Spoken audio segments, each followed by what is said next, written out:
Hello and welcome to the first video on my video series of the biggest mistakes I see in scientific grant proposal writing. This first video is going to cover the most common mistakes that I see that pertain to an inability or a failure to properly relate to the reviewer of your grant. We're going to cover 3 major tips today.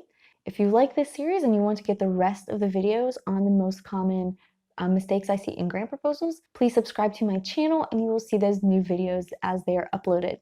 Otherwise, I am Casey Butler with Butler Scientific Communications. Thank you for joining me today, and let's get started.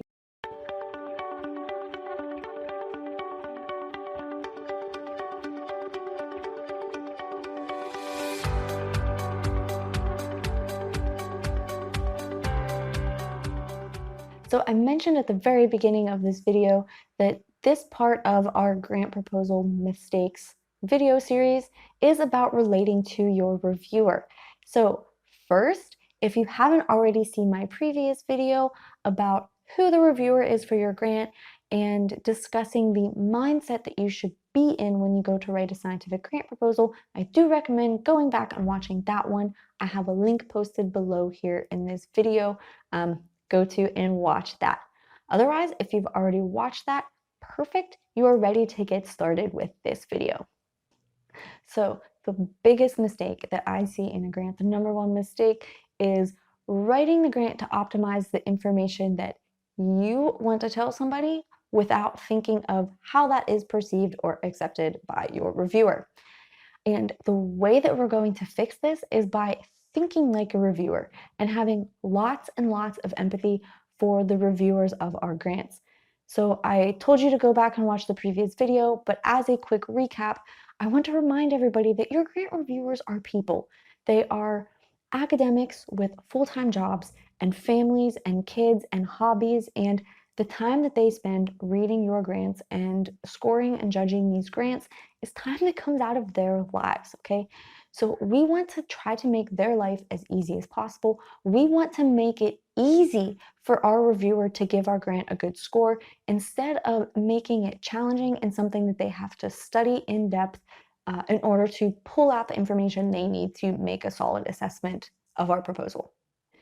And so often what we end up doing with grant proposals is we think we have all of this information we need to convey to a reviewer, so we just start brain dumping all kinds of information and facts and key terms and technical terms and acronyms into our proposal, but this makes it very difficult and very challenging for somebody who is not in our field to go through and to read. And so here we're going to just fix this by thinking of our reviewer. Okay, instead of thinking from our perspective of this is what we want to convey, we need to think about this from the reviewer's perspective and see what do they actually need to be able to judge our grant, and how can we write this or present this in a way that it is easy to digest. One of the best ways to do this as well is to look at your grant and think, hey, if this was not my field, would I want to read this grant? If you look at it and you see just page after page of solid blocks of text without anything or without much breaking those up, if you're seeing tons of acronyms all over the place, things like this, would you want to read that? And the answer is usually probably not.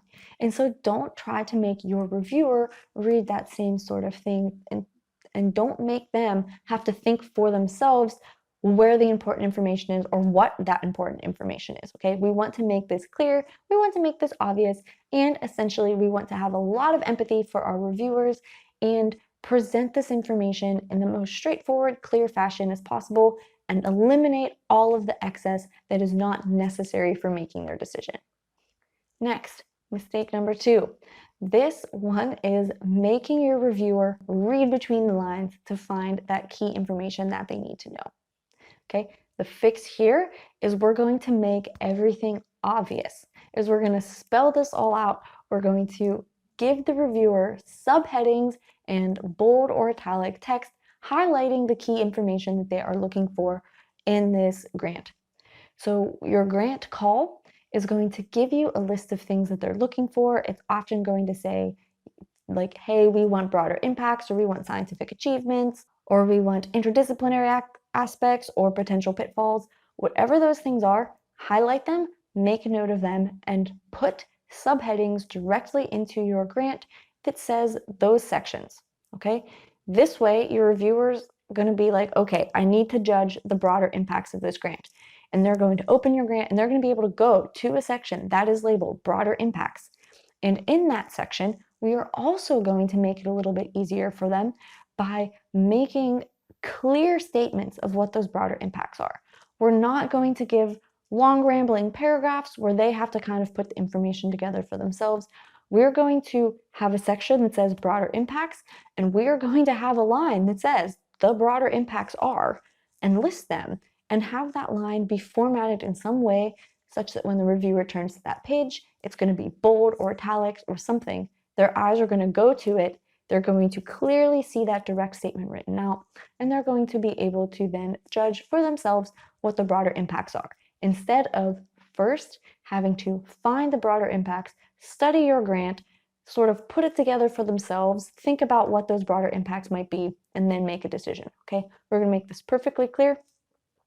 We're not going to give them any room to miss what our key points are in this grant. Okay, the final mistake we're going to talk about in this video about relating to your reviewer is making your reviewer study your grant or become an expert in the topic in order to judge your grant.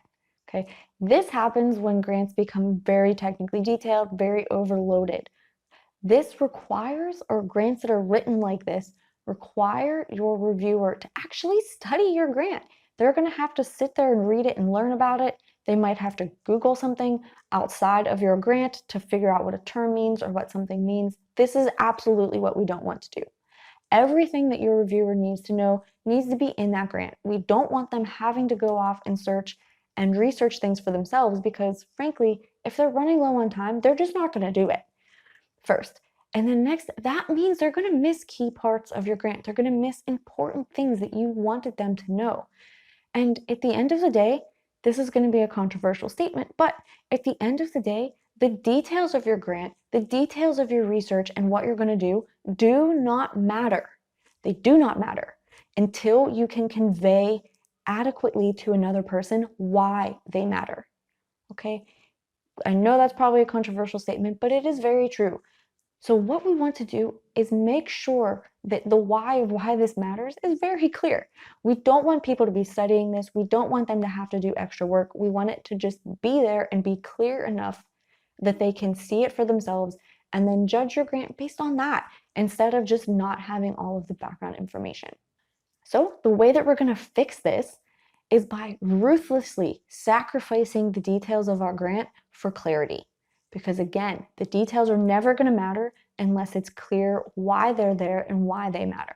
So anything we don't have room to expand on, we're going to try to cut out.